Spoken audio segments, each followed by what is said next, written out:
Öldü çocukların tıkanan nefretini. Açık ol Poladro, gözlerin hiç dolmamıştı. Kimseye beni sever mi sormamıştım. Zaten beni seven de olmamıştı. Bu yürek çok mu naftalin kokuyor? Tozlu sandığım buruk kışında saklı bir kalp.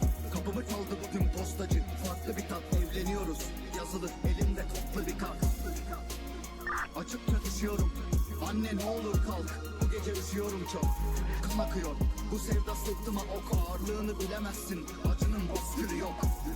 Eski bir diyafonla ses gibiyim. Ateşte göz demirde pas gibiyim. Göremezsin, seni de kıramam. Sevgisi has biriyim. Nasıl gençliğimden af dileyim. Doğruyu söyle. Sen Heyşan'ı geri istiyorsun.